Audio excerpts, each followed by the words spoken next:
أخيرا وصل المنتج اللي خلاني ما أقدر أبدأ صناعة المحتوى. نعم، وصلني اليوم الصبح. كبير وصل وما راح تلاقوا فرصة أفضل من هذه نسوي فيها تفتيح. ليتس جو. إيه نعم، إيه نعم، الكبير وصل. الحين راح نروح نسوي تفتيح. الحين يا إخوان أول إشي نشيل العقد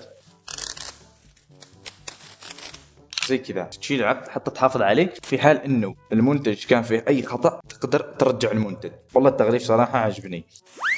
ريحة الأشياء الجديدة.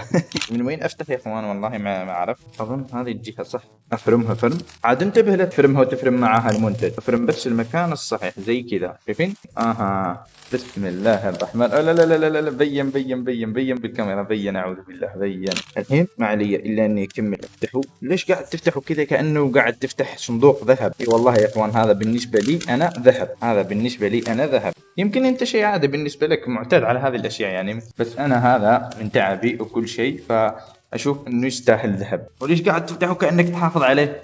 اي والله ابغى احافظ عليه يعني، ابغى اشيله زي المحترفين يا اخوان. يا اخي لا تخرب علي المتعة. خليني، ليش تسألني هذه الاسئلة؟ اوكي خلاص ما راح اسألك هذه الاسئلة. بسم الله الرحمن الرحيم. فتحت فتح المحترفين. تدرون شو معناه فتح المحترفين؟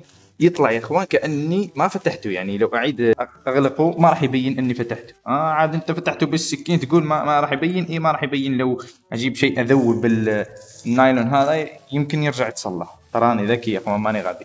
بسم الله بسم الله بسم الله بسم الله بسم الله بسم الله بسم الله. انقلع يا نايلون بعدين تنظف. الله الله الله. بسم الله بسم الله الرحمن الرحيم. من وين ابدا الفتح؟ طيب انا ما اعرف من وين تفتح اول شيء. الله اكبر. اظن من وراء.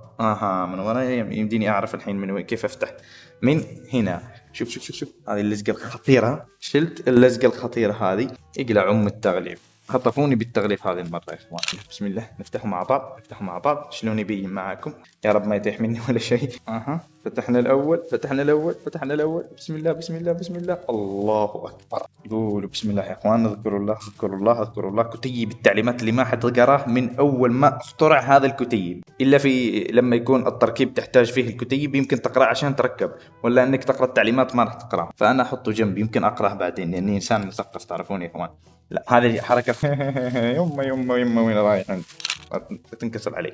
هذه الحركة الصراحة ما عجبتني، يعني سووا لها زي كذا وحطوها لمدة طويلة صارت محافظة على هذا الشكل البشع. المفروض يحطون شيء هنا داخل اسفنج، ورق، اي شيء حتى يحافظون على الشكل المكور. لكن ما علينا، الحين نحطها على الميكروفون مع الاستخدام راح تحافظ على الشكل المكون. هذا اول منتج. ما حطه هنا، حطه هنا بعيد شوي حتى اقدر اشيل الوحش. يا اخي الكرتونه حقته كبيره جدا. المكتب حقي صغير. ليش ما تفتح طيب على طاوله الاكل، طاوله اي شيء كذا كبير؟ والله ما في زي كذا احترافيه. انا احب ابين كل شيء احترافي. اول شيء يجي معاه السلك الخطير حقه. اوه ماي جاد. هذه تنفتح اكثر شيء احب افتحه هي هذه. شايفين؟ يمديك تعيد تغلقها يعني، ما تخرب عليك المتعه. بسم الله الرحمن الرحيم. وهذه حقت الكابل مانجمنت احتاجها يا اخوان. الاسلاك عندي كارثه. كل يوم اجيب منتج تطلع لي في هذا الشيء اخذه واعدل على سلك هناك. بسم الله خليني اخذ هذا السلك الخطير. طويل ما شاء الله. طويل والله طويل ما شاء الله. خليه هذا دام سلك قصير خفيف يعني، خليه هنا عندي بأحضاني العزيزة. وهذا البوب فلتر. شايفين؟ اللي زي الأصوات أوه ماي جاد. رائحة البوب فلتر زي البوب فلتر. أوكي خلاص مشوا لي الذب هذا يا أخوان. ما راح أعيد أسوي لايك للمقطع. أوه ماي آيز.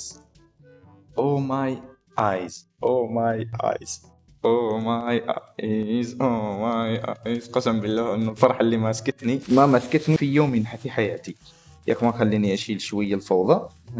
الميكروفون نفسه هذا اكثر شيء تسوي له حنان، ولما تشيله بحنان وبرقة وبخفة وعافية يا اخوان.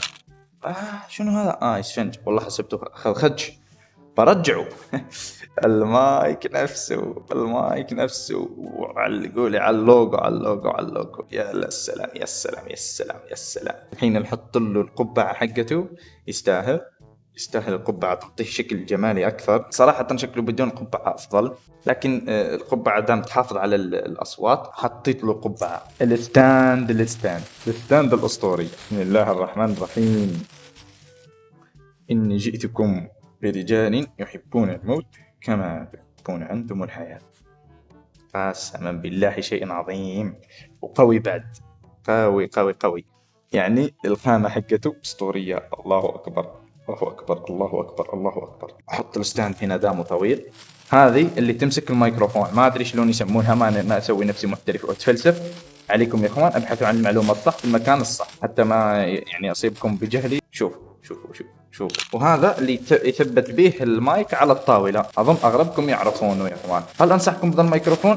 إي والله هو بشدة، خاصة اللي يعني ميزانيتهم متوسطة. إذا ميزانيتك مو متوسطة خذ أفضل، في أفضل من هذا الصراحة. إذا ميزانيتك مو متوسطة زيي كنت راح آخذ البي إم يا إخوان. لكن ربنا يعني شوفوا، ربنا لما يبغى يكرم إنسان يكرمه بطريقة معينة، وهي إني كنت راح آخذ البي إم، ميكروفون بي ام. وفي كثير فيه تقليد بالسوق منتشر، وايضا ترى هذا افضل منه باضعاف، بس يعني تزيد على السعر يمكن ضعف بس، ويعطيك 3 اضعاف او اكثر.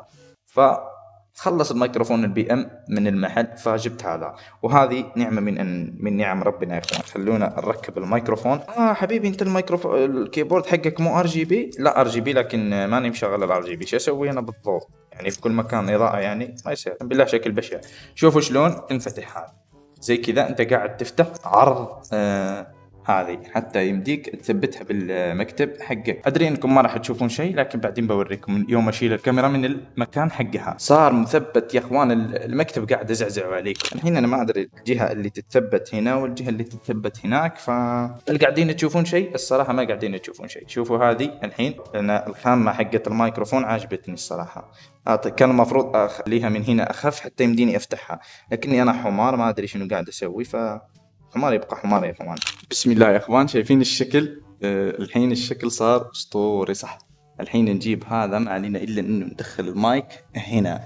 بس الصراحه كيف يدخل ما ادري. كيف اكبر هذه مثلا؟ لا لازم قوه حتى يثبت. يعني سووها كذا من اجل الثبات يا اخوان. شايفين؟ من اجل انه يثبت المايك سووا له ذا الشكل. بسم الله الرحمن الرحيم. ارجع له القبعه حقته اللي هي من افضل القبعات. كذا يعني تخرب علي الشوفه. راح اشوف بعدين اعدل هذه الاشكال. بس الحين قاعدين نركب، بس بعدين نعدل نظبط. يقول المصري نظبط الشكل، نظبط يصير نسقط ونظبط. البوب فلتر فين يتركب؟ الصراحه انا ما ادري، فانا جاهل بهذا الاشي الصراحه. المفروض البوب فلتر يجي من هنا. شايفين زي كذا؟ الصراحه ما راح تقدرون تشوفوني حتى. لازم اخليه بالشكل اللي يسمونه لو بروفايل يا اخوان، اللي هو انه المايك يجي بالاسفل. بسم الله. خلونا نركب السلك. الحين استعمل حقة الكيبل مانجمنت هنا مع الاسلاك هنا. كذا نكون خلصنا مقطعنا بشكل كامل. تجربة المايك راح تكون مع المقاطع الجاية، راح تشوفونه بالالعاب وكذا، وراح يكون مايك اسطوري باذن الله. يلا مع السلامة.